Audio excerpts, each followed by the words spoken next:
Kia ora koutou and welcome to this Kapiti Coast District Council meeting of 27th of April 2023. Welcome to elected members, councillors, community board members, council staff. I don't think we have any members of the public today, but we've just completed a wonderful public forum with a couple of really good discussions. So I'll take the council blessing as read and instead ask for Andre Baker for a karakia. Thank you. A tēnā koutou ngā rangatira o te kaunihera o Kapiti koutou mā ngā kai whiriwhiri. Tai tinana mai ki tēnei tō tātou nei huihuinga mo te rangi nei. He rangi a tāhua kei waho. Nā reira tēnei taku mihi kia koutou. E te atua tō mātou kaihanga, ka ti aho te maramatanga me te ora i au kupu kōrero. Ti matau mahi kia mau te tika me te aroha. Me te a kia utunu kia mātou tau aroha e roto i tēnei huihuinga. Whakaki a mātou whakaro, a mātou mahi katoa e te wairua tapu. Tuturu kia rongo whakamaua kia tēnā. Tēnā. Hui e. Taiki. Kia ora mai tātai. Kia ora, Andre.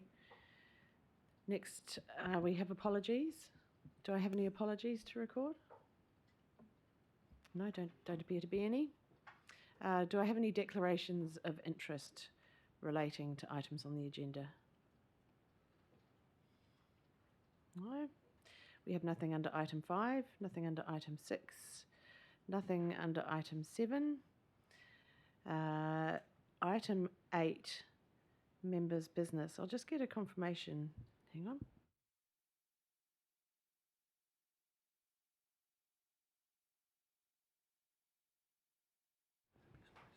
Yeah. So I do have an item of an urgent nature. This did initially come in as a notice of motion, but in order for us to give it a bit more time and thought, I've agreed to accept it instead as an item of an urgent nature. So, Councillor Coford, I'll ask you to introduce this item. Oh, thank you, Madam Chair. And as you said, it was a notice of motion, but we've made it a matter of urgent nature. It's concerning the Old Taki, the proposed reservoir to be built at 71 Te Manawao Road, Old Taki. And shall I just go through the? So if we could have the motions on the screen, please. I'll just wait a minute for that to happen. Okay.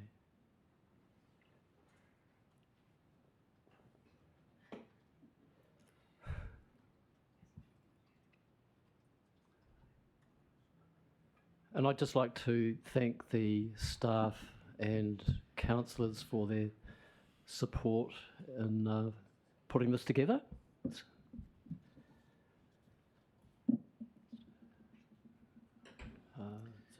Fantastic. So, would you like to read them out, or would you? I'm happy to do that if you. No, I can if you want. Okay. Okay. Matter of urgent nature, Council, 27th of April, submitted by me and Deputy Mayor Lawrence. Regarding the Old Taki Reservoir project, Council A notes that the public consultation with the residents most closely affected was not appropriate for the project's effects. B notes that there has been increased engagement with the community during March and April, and that there will be further engagement, including another public meeting in May 2023 before any construction starts. C notes that council officers are working on options for moving the reservoir from its originally proposed location further back on the section to enable increased height of the bunding, increased suitable plantings and less visual intrusion for the adjacent properties. And D notes that council officers may need to look at alternative sites should the proposed site not work. E notes that an update regarding the project will be given to elected members before the public meeting. Council also, F, recommends that council officers revisit how we consult, engage and communicate with our communities so that it reflects our values, for example, empathy, and that we take them with us on the journey of decision making and planning of significant projects. Thank you, that's it.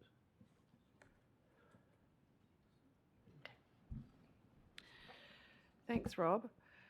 Look, I want to acknowledge the stress that this has caused those local residents. I went on a site visit with the Chief Executive yesterday and had a look at the proposal. And while we did fulfil our legal requirements as regards consultation, and I want to make that clear today, we should have done more, considering the effect on their properties and their lifestyle that they have up there.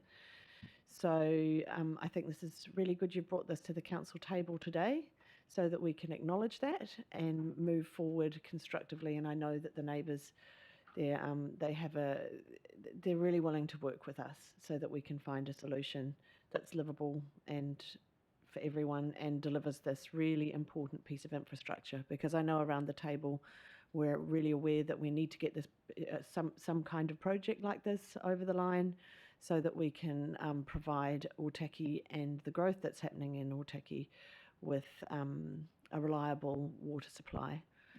But by the same token, we don't want to be ruining people's lives and properties. So thank you for bringing this to the table today, and I'll open it up for debate. Oh, are you moving it?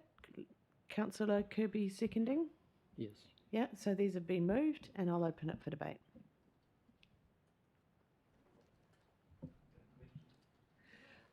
We can't have questions for council staff on this because it's a notice of motion brought by a councillor, so there won't be any questions of council staff today. If you have any questions of Councillor Coford around these recommendations, we'll just deal with them during debate. So I'll just now open up for debate, and I'll invite Councillor Coford to have a right of introduction. Sorry, I kind of already did that, but... Yep, Councillor Coford. Oh, no, I need to... Okay. Do you want me to further the introduction, or...? I think you already kind of introduced Yes, it I have, before yes. you moved it, so we'll Yes. take that as your right of That introduction. is my right of Great. introduction, thank you. Okay, I'll open it up to debate now. Yeah. Councillor Coford. I mean Councillor Coe. Don't get us confused, thank you. We're not related, we're not related. Hey, look, I just really want to stress that to me, F is the most important thing. And I think, you know, we had a bit of discussion about this the other day. And I know, you know, we have agreed to do some work on our values. And I think we need to, you know, put a line in the sand and say, right, going forward, you know, we need to have values alongside our regulatory responsibilities and you know, how we do things from a legal point of view may be different than how we do things from our ethical or values perspective. And to me, this is really, really important in terms of building trust within our community. And I think we've got a number of instances, not just this one, but there have been a number of instances that where we've had projects go awry because of this conflict between values and the legal regulatory side of things. So I think there's a really important piece of work to be done there around our values and just, yeah, the way we do things, the culture within how we do things to build that trust. And so I'd like to see, I know we have talked about including it in our visioning work. To me, there's a little bit of lack of clarity around how we're actually going to do that. I think it's also really important to involve our staff in that process, because it's, you know, it's all very well having, you know, coming up with a list of values, but if people don't buy into them, then they're meaningless. So, and I guess, Darren, that's probably in your court in terms of how we implement that and how we get staff on board with that, but to me it's absolutely vital to how we operate as a council and how we relate to our community. Thank you. Thank you. I'm sure a lot of councillors around the table share that view. Who do we have next? Me. Councillor Wilson. I'm just going to reiterate some of those points briefly. Thanks, Rob, for bringing this and for persevering, because it's not easy to persevere against when if F isn't on the list. A list with F off is not healthy, and I'm pleased to see that it's back on. So thank you, Rob, for bringing this. And it is difficult. Anyone will tell you that if you've had to battle against a decision that you're not comfortable with, it's incredibly difficult. It can be dispiriting for members of the public. It can, in their eyes, denigrate the value of what we are here to do. And so, as Liz has just pointed out, that having a set of values that we give effect to, I think is fundamental to being a very, very good council. I said it at the start, this could be one of the best councils in the country. It really could. But it has to have a value base that we adhere to. And from time to time we're all going to argue about, individual decisions, but in terms of how we make those decisions and then how we disseminate the information to the public and from the public, I think is going to be crucial. So going forward, so I congratulate Rob on bringing this up and Liz for raising this again. So let's keep F on as opposed to... Thank you, Councillor Wilson. Councillor Provanov. Thank you, Madam Chair. So I actually was going to make similar comments to Councillor Wilson and Councillor Coe. I just wanted to pick up, though, on the point that you made about how the legal obligations may have been met here.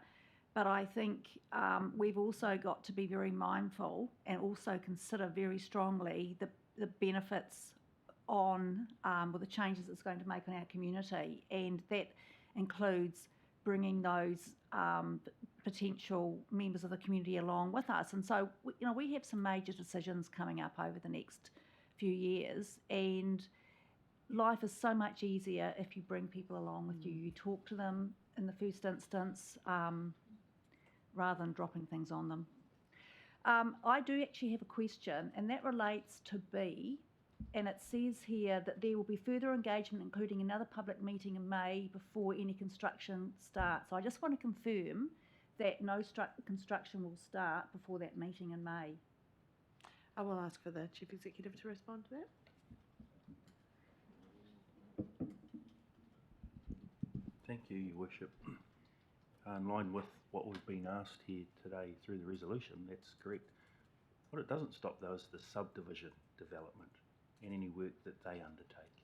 That's beyond our remit. We own a piece of land in that subdivision. So we need to make that really clear. Work will continue on the subdivision, not work that we might be doing for the reservoir. So if I can ask a supplementary question, so that's work on that individual site owned by council? That's correct. It pertains to the reservoir, yes. Thank you very much. Councillor Warwick. Because this is my community, I really appreciate the councillors who have gone and actually had a look at the site, because that actually brings home the effect to the neighbours. And maybe in the future, when we are doing works like this, we could consider going on site visits as councillors to actually see where something is, because we just get a map. I wasn't at that meeting in December, but we get a map. We don't particularly know where it is. We don't know how close the houses are, because they may not, it doesn't really give you the effect of being in the spot. So I think that would be great if we could actually have site visits. I find it a little bit, I know that staff are doing their job and they're doing a great job, but it is disappointing that it's only because of a bit of community distress and councillor distress that we have then gone back with a plan that might be okay, mitigate the visual effect a little bit. And so that is maybe something that should have come first as well before. I'm not sure. I suppose they wanted to cut costs. I don't know.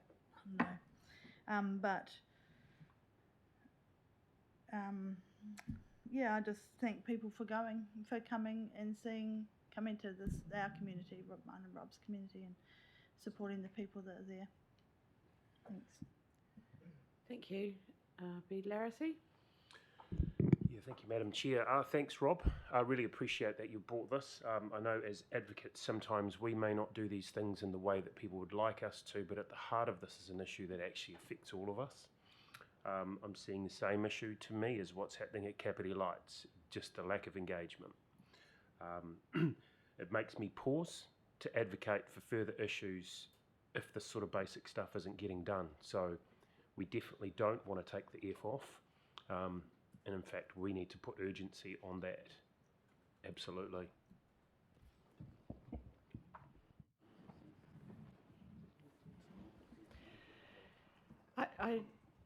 You've brought up a separate issue, which isn't actually relevant to this discussion here. I mean, I'm happy for it to talk about wider engagement, but to bring up a separate issue where we have had council staff talking to and engaging with local businesses and things like that, and we have had information around that. So I'll ask councillors and community board members if you could please either talk to the general issues mentioned in these recommendations or the particular issue at hand. I disagree. I think it's Cam relevant. Butler, thank you. Sorry. Just wanted to say thank you also to the people that have spent the time, and the councillors and the mayor, to actually go and see the affected residents. I think they have actually had quite a lot of visitors, particularly through Gloria's Lounge, has had quite there. So the information night was not what the public expected, and I just want to thank Lawrence for his ability there to actually talk to the crowd, get the feel of the place, and actually turn it around. And it was turned into a public meeting, and that was the best move that was done that night, and that pacified a lot of people, except for Mr. Crossed-Armed Man, who left early. But one of the telling comments was, and I think it's part of potentially some of the culture change that we're talking about here, is the fact that the head engineer said, "Oh, once I actually stood in Gloria's Lounge, I realised how visually invasive the reservoir would be," and the fact that that hadn't happened up until late in the piece showed that the engineer, they can sit there and they can design a reservoir, they can put it in place and they can put it in the perfect place, but maybe not looking at the wider effects of it. And that's something that we potentially need to talk to our engineers, our designers, our contractors, to actually go that little step further to look at how those residents were affected. Thank you. Councillor Cooper. Thank you. I see this motion as for the council to note from A to F, and noting is not necessarily a doing word, it's noting. Is the expectation that the council will act and fulfil A to E, or will they simply be noted? So what does this motion actually do apart from make a note in a ledger somewhere?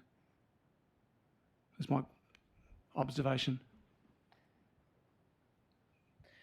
I think the point is that this stuff is happening, but we want, and I don't want to speak on behalf of you, Councillor Cofford, but the purpose of this is to be very clear about what we think is happening and making sure that that's what actually happens, so that it puts it all out there. It's also that public acknowledgement of the situation we find ourselves in and bringing that into the open so that we can learn from it and be quite clear about how we want to move forward.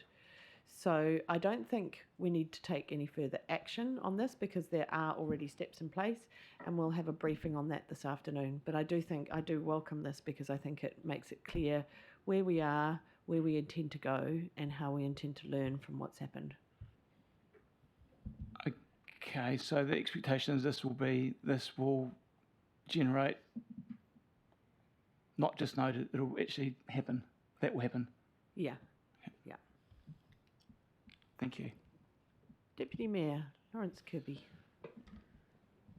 Thank you, Your Worship. And again, I'd echo the comments around Rob and Shelley and Cam as representatives of the Otaki community and their voices being heard. I think this is really important. For me, the point of this motion is that we're actually getting this into our minutes and into something that is recorded as part of our council story. The acknowledgement that we got something wrong in this particular case, and I think it's important that we acknowledge that and we take that on board, but also acknowledge the fact that we are making efforts to improve this, and that's now in a public environment if this is passed by this council. And the expectation that will come with this is that the public will hold us to account to what we have noted here. And so I think as elected members, we also have a responsibility to ensure that action takes place as a result of this noting. I think from my understanding of the way, and my pretty green way of working, council working, getting things into writing is really important because it becomes something that we are held to account to, and we can hold ourselves to account for the things that we get written down. Having conversations is one thing, getting things in writing is a whole other thing, and I think this is why this particular motion is important, because it does signal something very clearly to our community about where we want to go in the future as a council. So again, thank you to those that have worked hard in bringing this to the table. Right of reply, Councillor Coфord. Oh, thanks, Madam Chair. As I said, it's a working document as well. If you just look at D, notes that council officers may need to look at alternative sites should the proposed site not work. I think that's a measurement of let's get it right or just go somewhere else. We're not just doing a token gesture. Thanks. Thank you. So I'll now put that to the vote, all these motions. All in favour, please say aye. Aye. Against? That's carried.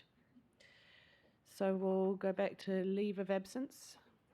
I haven't heard of any. If you have any, feel free to email and we'll have them recorded. 9, Mayor's report. I've circulated a list of activities for the past month. Just one thing I'd like to highlight is a couple of days ago was Anzac Day, and I want to really acknowledge the participation of elected members in the commemorations on Anzac Day. We had strong representation, more than one, at all the Anzac Day commemorations, and particular thanks go to the Otaki Community Board, who all attended, along with the ward councillor, the dawn service there in the chilly, early, dark hours of the morning. So particularly thanks to Councillor Pravanov too, who spoke and represented the Mayor's office at the Waikanai service, and to Councillor Halliday, who attended in my stead at the dawn service in Paraparaumu, and everyone else who attended, including the Chief Executive. So yeah, really great that the councillors and elected members are out there in the community. So thank you for that. So we'll move on to the reports. Before we go into reports, I'm aware that as the triennium progresses, some of our commitments as councillors are increasing, and I'm looking at ways that we can tighten up the work that we do and make most effective use of our time. So during these reports, I'll be accepting from councillors one lot of questions only. So once you've had your questions, then have them prepared, make sure you ask all your questions, and then we'll have one go at questions. So there's not back and forth during question time. Also, when you ask a question, I would appreciate a page number and a paragraph number so that we can ensure that our discussions are strictly relating to the items that are in front of us. And you've already heard me today making sure that that happens. So that wasn't about that particular issue. That's about us making sure that the discussions we have are relevant and related to the topic that's in front of us. So with that little introduction, we'll go on to item 10 reports, and the first one we have is 10.1 Electoral Officers Report on Local Body Elections. And I believe we have Dale coming in on Zoom for this one. Dale Lofsowski. Kia ora. Can you hear me? Yes, we can. Kia ora tātou. Thank you, Madam Chair. I take it my report is read. So I will just talk to some of the key points. Is that okay? Absolutely. Okay. So turning to page 2, 2022 local government elections occurred on the 8th of October with a Kapiti Coast District Council and Greater Wellington Regional Council, and these were conducted satisfactory and on time and met all legislative and practical requirements. So the conduct of local elections is quite prescribed through legislation and regulation, and that is really to ensure public confidence and electoral integrity are maintained. The following preliminary actions or decisions were made. So in 2020, Council resolved to retain the STV electoral system, as did Greater Wellington Regional Council. In 2021, Council undertook a representation arrangements review because it was required to do so. That's a review of wards and boundaries, a number of councillors, community boards, etc.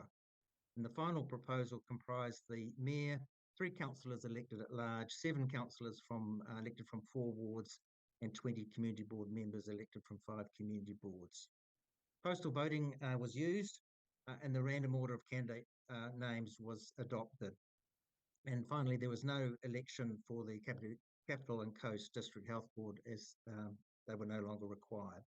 So I was appointed the electoral officer for Kapiti Coast District Council, and Katrina was ably assisted me from the council officers in any on-the-ground assistance. So going down, elections were required. I won't bore you with those. They're listed there on bottom of page 2 and top of page 3. Key dates for the election timetable: nomination period 15th of July to the 12th of August. Voting period was the 16th of September to the 8th of October, with voting closing at midday on the 8th of October. So just moving down to the electoral roll. The electoral roll comprises 2 parts. That's the resident roll and the ratepayer roll. The resident roll actually is parliamentary electors provided by the Electoral Commission. So we just take the parliamentary electors, and that becomes probably at 98% of the electors voting. The council is responsible for compiling the non-resident ratepayer roll, and I set out there the various steps that we are required to undertake through legislation. So top of page 4, we had 496 non-resident ratepayer electors that appeared on the 2022 ratepayer electoral roll. Preliminary roll that was available for public inspection from 5 locations between 15th of July and 12th of August, and I've listed those. The statistics, we had a total number of 42,613 resident electors plus the 496 ratepayer electors, which gave a total of 43,109 electors. That's an increase of 2,714 or plus 6.7%. I think that's a relevant statistic over the last 3 years from the 2019 final electoral roll. Nomination period, that was 15th of July to the 12th of August, and I list there where nomination material was available from. We had a candidate information handbook, quite a comprehensive one, which was also made available. And we had a total of 62 nominations received for the 31 vacancies. For the Pai Kokoriki Community Board, however, we had the number of nominations equal the number of vacancies, and they were therefore declared elected unopposed. Voting mailers, they were posted to electors from the 16th of September through New Zealand Post. and electors, once they received them, were able to post their vote back, or hand deliver it to a ballot box. And we had 7 locations spread across the district and one in Wellington, where people can actually drop those off and apply for a special vote. Special votes, they were available during the voting period, 16th of September to 8th of October. And we had a total of 419 that were returned, of which 301, or 70, just under 72%, were valid.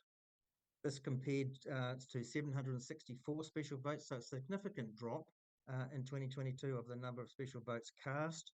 And you can see there the number of valids dropped a little bit as a percentage from 2019 to 2022.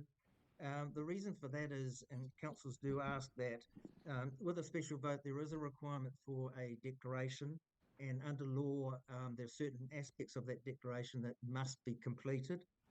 And if just that's, for example, signature, date, and a witness, and if just one of those is not undertaken or provided, then we are unable through law to accept that special vote. Of the 43,109 electors, 19,743 electors returned the vote, which is representing a 45.8% return. And this compares pretty close to the 2019 election of 46.8%. So we dropped about 1%. The 2022 national average is 45.58. So we're pretty bang on actually with the national average. And this national average actually increased from 2019 of 41.7. So across the country, there was an increase in turnout. This is one of the things that really... Results with the undertaking of early processing, we were able to issue progress results at around 3 o'clock, I think it was 2:58 on election day. And this reflected about 86% of the votes cast and did not include votes received at council offices on election day morning or special votes received. Preliminary results were released at 11:30 on Sunday morning, following the receipt and processing of a significant number of votes that were received at council offices on election day morning.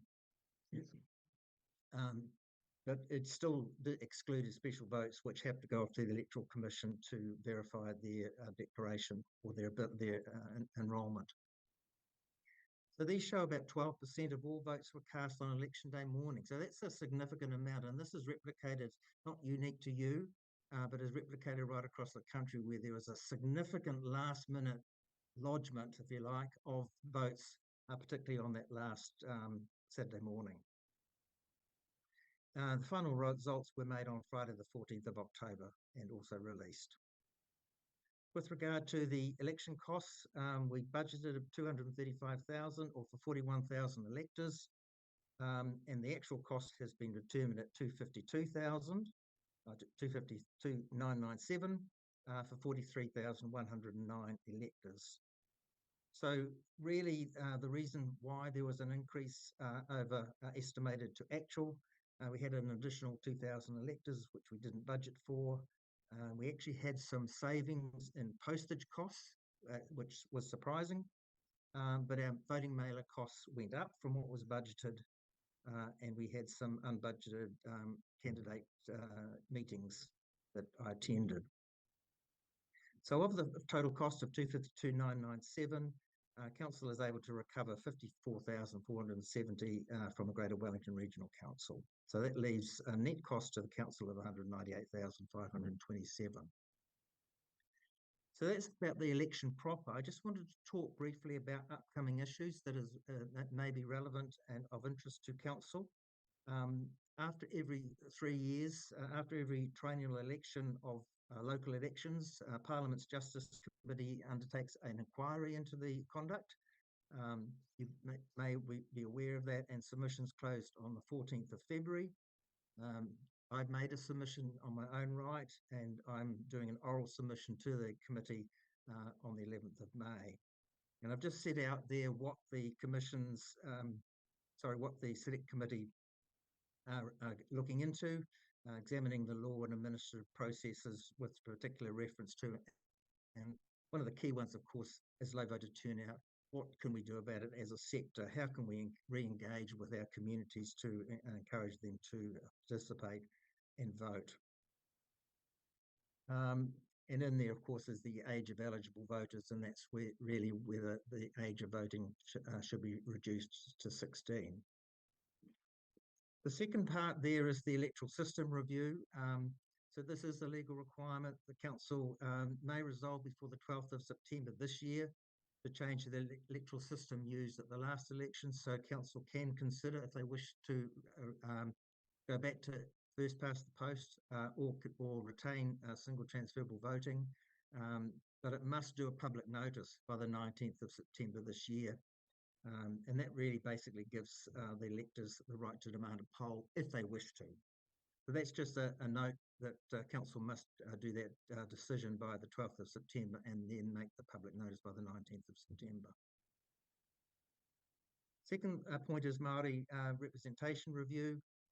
Council may at any time resolve to introduce Māori wards. If council wishes to establish Māori wards to apply for the 2025 and 2028 triennial elections, a resolution must be made before the 23rd of November this year. The third one is representation arrangements. So every local authority must undertake a representation arrangements review at least once every 6-year period. Council undertook their last review in 2021, so it's not required to conduct its next review until 2027.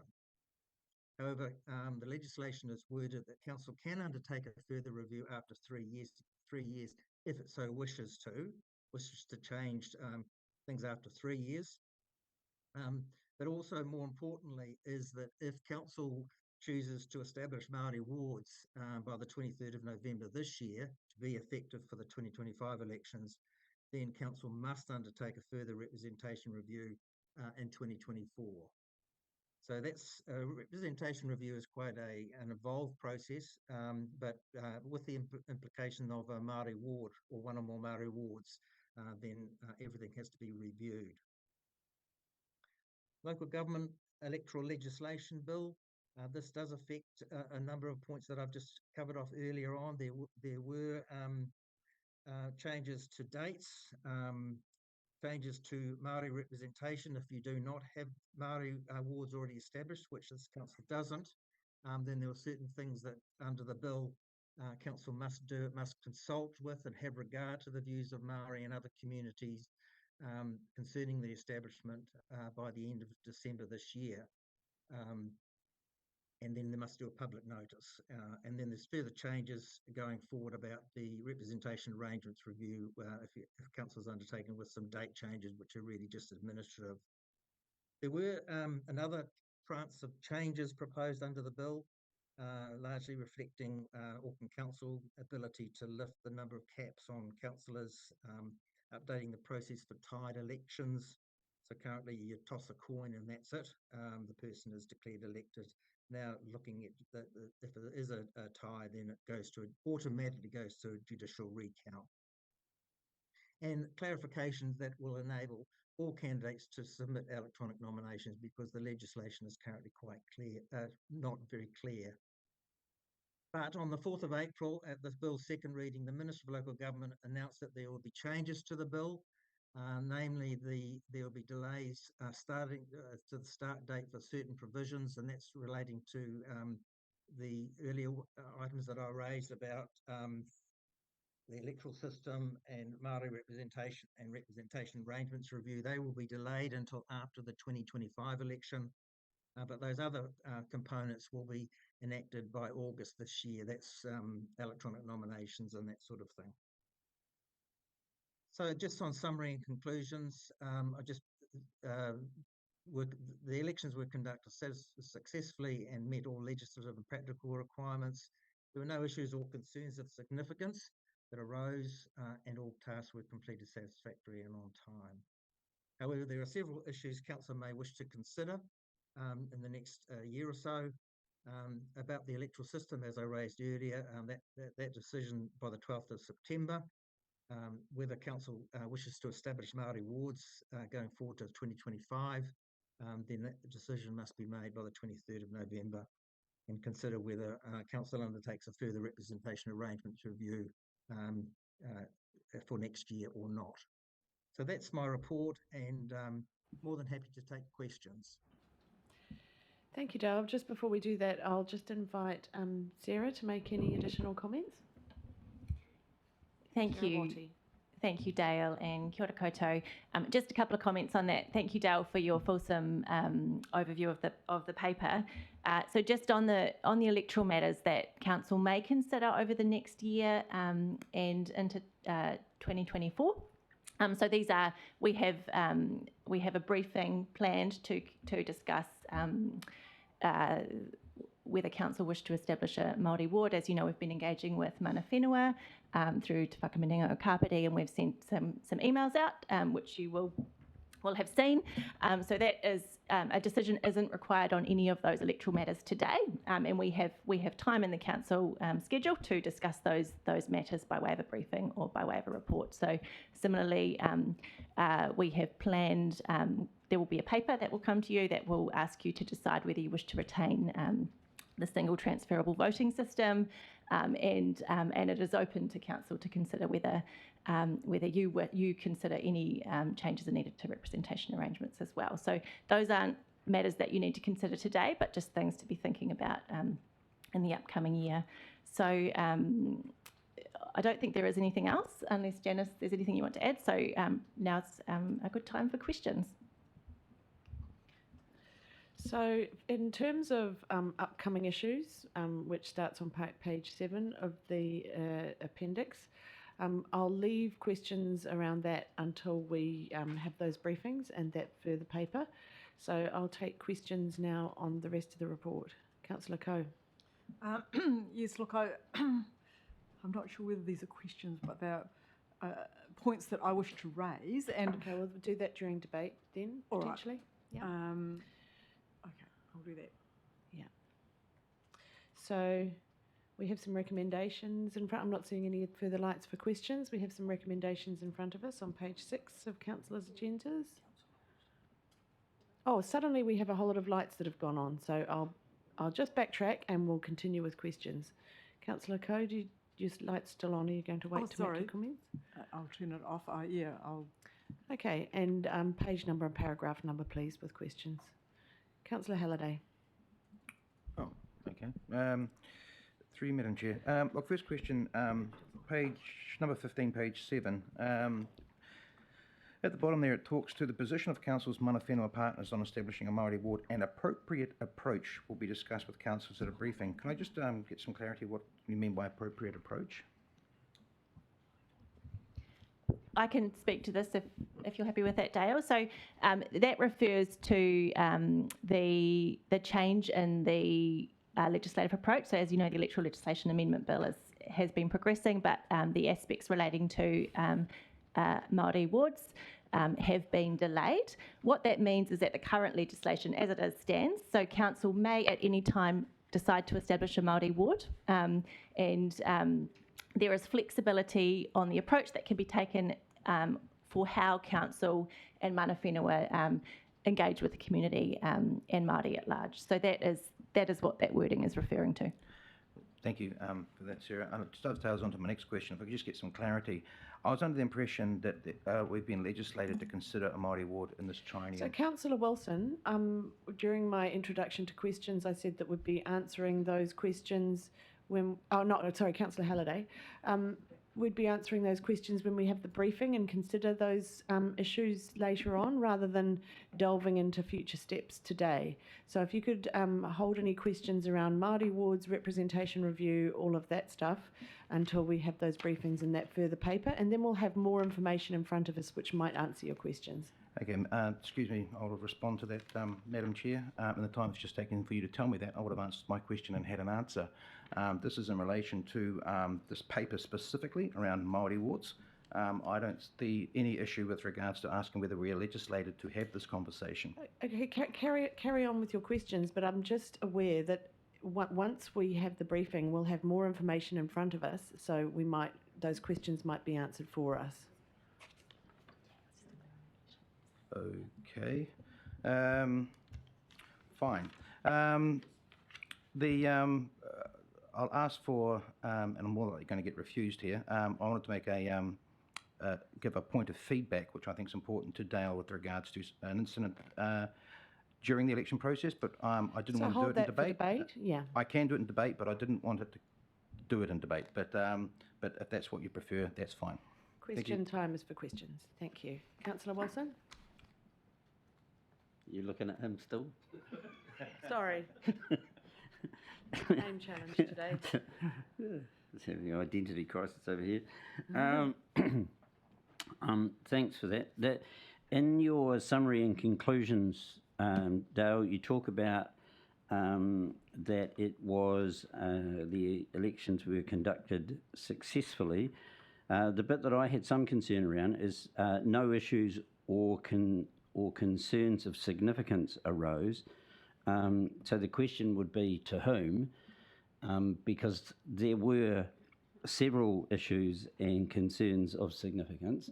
I'm just wondering how you came to that conclusion. So was there any canvassing of candidates after the election, successful or otherwise, to see if they had any concerns? Were they 100% happy with this successful process? None was undertaken by myself. Some councils undertake that themselves from officers' point of view, but as the electoral officer, no, I do not undertake such a survey. Okay. That's my one question. Thank you. Actual Councillor Wilson. Councillor Pavanov. Thank you, Madam Chair. So my question is actually of a similar vein to Councillor Wilson. So basically on page, give you a page number, page 8.17, relation to issues being raised. So my question is, were you aware that during the nomination period that it took a very long time for the nominations to be put onto the KCDC website, which I have to say at the very last minute had, I think, major impacts on a very late run in terms of candidates because the information wasn't there? We were providing lists of candidates progressively to the council, and we assumed that it was for their website, but the council may wish to comment on that. But certainly as they came in and were approved, they were then made released and made available. So maybe this is a conversation between KCDC and yourself in terms of the timing between nominations were received, when they were sent to Auckland, and then they were sent back. So I suppose basically there's a double step in there, and somewhere along the way it was taking probably 12 hours, if not longer. And Is there a question in here, Councillor Pavanov? So the question is, so my question was he aware of this? No, he was not. No, so it's been answered. Dale has invited staff to respond in terms of that timing. I'll do my best based on what I think we're talking about. During the nomination period, in the earlier stages of the nomination period, we identified, I think it was specific days of the week that nominations would be uploaded to our website. It wasn't an immediate process. And the closer that we got towards the end of the nomination period, the more frequently we would upload nominations to the website. My understanding is that that information was made available to candidates, but certainly I'm happy to talk with the councillor offline and understand whether or not there are any improvements we can make to that part of the process. I think that would be welcome from a number of us. Thank you. And thank you for raising that. It was really at the end of the process. It did seem to be an issue at the time. Thank you. I'm not seeing any further questions, so I'll ask someone to move the recommendations on page 6 of the agenda.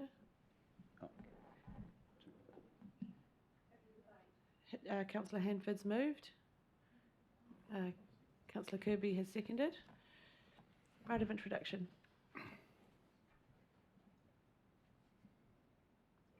Councillor Wilson, could you please switch off your microphone? I'll be just to very speed things brief. up?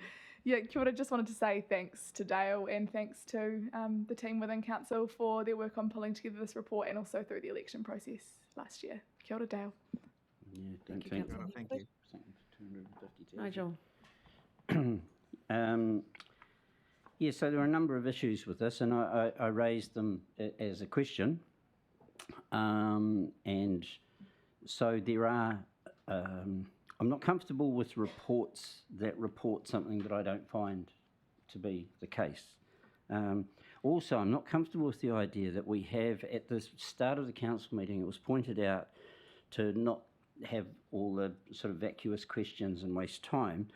Also, when a report is taken as read, a report should be taken as read. That doesn't mean that you take it as read and then read the report. Spend another 20 minutes or whatever reading the report. And I switched off, I'm sure lots of people did. The questions that, a couple of questions that I have, well, they're now statements, in regards to this not being a successful process, because it wasn't, as you've just heard some of them. Nominations should be updated daily. There's absolutely no reason why they shouldn't be, and why they couldn't be, like none whatsoever. During the election itself, there were no daily updates. Traditionally, KCDC and most other councils will give you a running tally of daily of how many votes have come in. We didn't get that. The results were very slow. KCDC, I think, was one of the slowest in the country to get final results. Some candidates were told that they had been elected and they hadn't. Some were told that they hadn't and they had. Subsequently turned out. Candidates were given a phone call to say, we believe you were successful. You know, how many votes did I get? How much? No, couldn't give you any of those details. So it was it was Mickey Mouse, I thought. So I would hope that we will have an opportunity to have a proper review. This probably isn't the time, but to have a proper review of the election process, both what happens at our end and if it's contracted out, what happens at that end. I remember contacting Dale's company at one point and mentioned Waikanai, and the person I spoke to there didn't know where Waikanai was, which is, you know, fair enough. They were doing 25 councils, but I would have thought it was quite, everyone in the country should know where Waikanai is, obviously. I didn't ask if they knew where Otaki was. So things like that, and I understand when you're just one of 25 councils, you can get lost in the mix. But if we're paying $250,000, then we are a customer, and we should be treated like a valued customer, and I don't think we were. So I think there's a whole bunch of improvements. But I come back to it. I'm not comfortable getting reports that tell me A when I know it's not A. Thank you to Councillor Wilson. I skated quite close to calling a point of order in terms of respecting our external consultants and our council staff during that kōrero. But I'll take it, and I'll just take it as your opinion. Point of order. Councillor Wilson's calling a point of order. There's a reason you didn't call a point of order, and that's because no point of order was required. Threatening to call a point of order when there isn't one is an invalid thing to do and shouldn't be done from the chair. If somebody's raised an issue and it's a point of order, call point of order. If it isn't, leave it out. Okay, I'll call a point of order, and I'll rule on my own point of order that some of the language in that kōrero around our external consultants and our staff was disrespectful, and I'll uphold it. Thank you. Councillor Coe. Look, I have some concerns around, well, first of all, I support Councillor Wilson in terms of some of the experiences as someone going through the election. I think it would be really useful to get some feedback from an elected member perspective, and also the people who were not elected on their experiences. But I would also like to raise issues around, firstly, the candidate information handbook and secondly, the information on candidates that is mailed out to people in our community. So from my personal experience, there was insufficient information in the candidate handbook around what happens next once you are elected. And I think we need to move to a situation where key dates are even locked into that handbook. For example, I didn't turn up to the induction ceremony because I had arrangements to be out of town and made a number of personal commitments around that time and wasn't able to attend. So key dates like when is the induction ceremony and information around the induction process. I had no idea I was going to have to dedicate 3 days a week full time to council induction. That to me is a serious omission. I had to scramble to rearrange my diary and my plans in that regard. Secondly, in terms of the information that's mailed out to candidates, to the community, we have very low turnout rates, for elections and for local bodies. And I think one of the reasons is that people don't know who to vote for because the information in the handbooks is completely inadequate.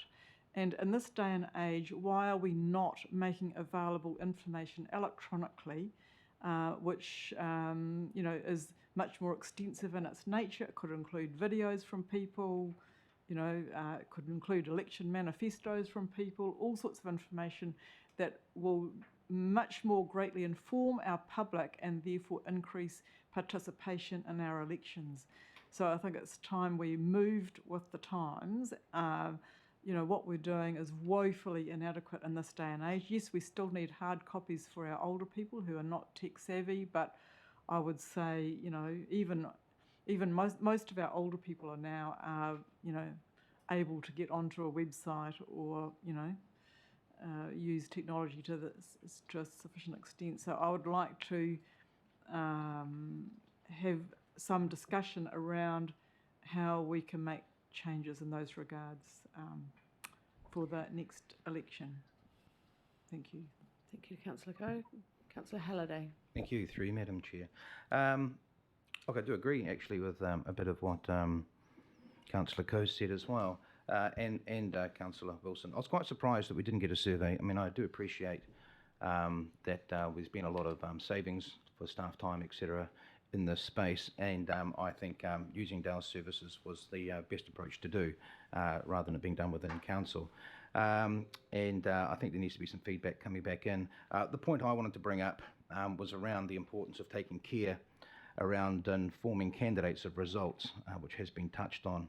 A lot of time and effort has been put into the election process, and I happen to be standing next to a person who was told they weren't elected. And when I look at the results, they were elected in the first iteration. It was very clear.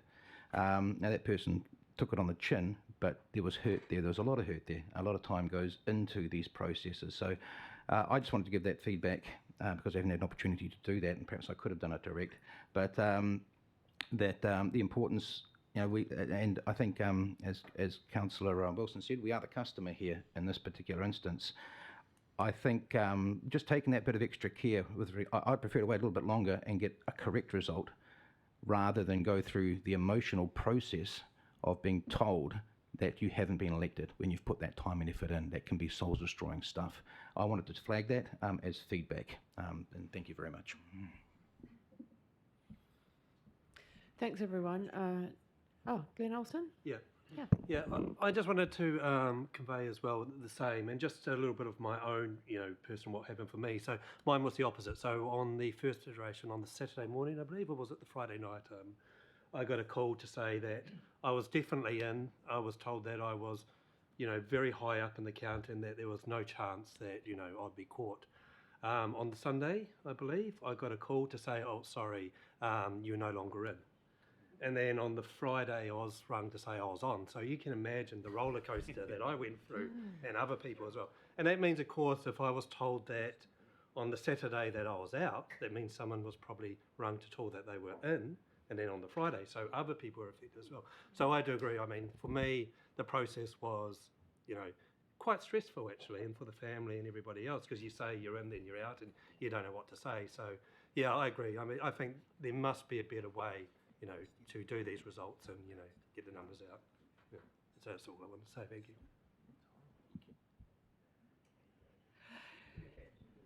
I think it's been a really good opportunity to provide some feedback, and just to explain my point of order, just the language that we use is really important, particularly when we've hired people on a contractual basis to do a piece of work for us. Just we need to make sure that the language we use is professional and respectful. But I appreciate the concerns that are underlying that, and I don't necessarily disagree with them. I've seen our staff here frantically taking notes. Unfortunately, as this is debate, there's no chance to answer those concerns now. I'll just say that there's a little bit of clarity that we might need around where Dale's role stops and council's begin. And this has been, in the absence of a survey, a bit of an opportunity for us to feedback as people who've been elected. And I think it would be interesting to hear from people who weren't as well, so that we can learn from this and improve things for next time, including some of that, those suggestions around providing a bit of information, a bit more information about practically what's involved in those weeks after the election. I know we provided pre-election briefings as a council for people to come along and understand what the role entails in general. But yeah, I think people need a bit of information what's going to happen in those weeks after you're elected, and also that challenge of trying to communicate and update candidates when the results with STV can shift and turn, particularly when you have a huge amount of people coming in on that last day, as we did here and has happened across the country. So definitely food for thought, what's been said today. Some things need to be looked at. Bear in mind that these are the opinions and personal experiences of some of the people around the table. But it's been good to have the opportunity to share that today. So I'll invite Councillor Hanford to have a right of reply. Yeah, I totally agree that it's been useful to have the opportunity to kind of put into the midst some of our concerns as a table, but also some of the things that we think were done well, and the fact that we have all of us around the table, and yeah, it's that's a positive. Successful for us. Yeah.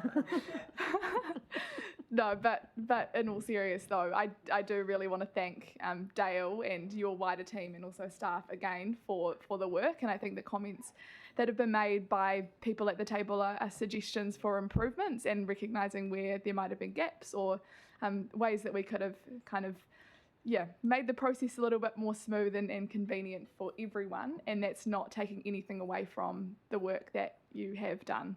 And I also want to also note that I look forward to the kōrero around Māori wards and having that discussion alongside mana whenua, and also the other upcoming issues as well surrounding our next local government elections, such as potentially the lowering of the voting age, which as a council table we've supported, and we've said that we would like to see that happen, and with some urgency. So I look forward to those ongoing conversations. Thank you to Councillor Hanford. So I'll now put those recommendations. You don't have anything to add? No. I'll put those to the vote. All in favour, please say aye. Aye. Against. Carried. Now I'm aware that we're only about an hour and 10 minutes into the council meeting itself, but some of us have been at public forum before that, so I'll just check in. Do you think now's a good time to have a little bit of a short break? Yep, I'm getting some nods around the table. So we'll take 10 minutes. We'll be back at 10:02. Thank you.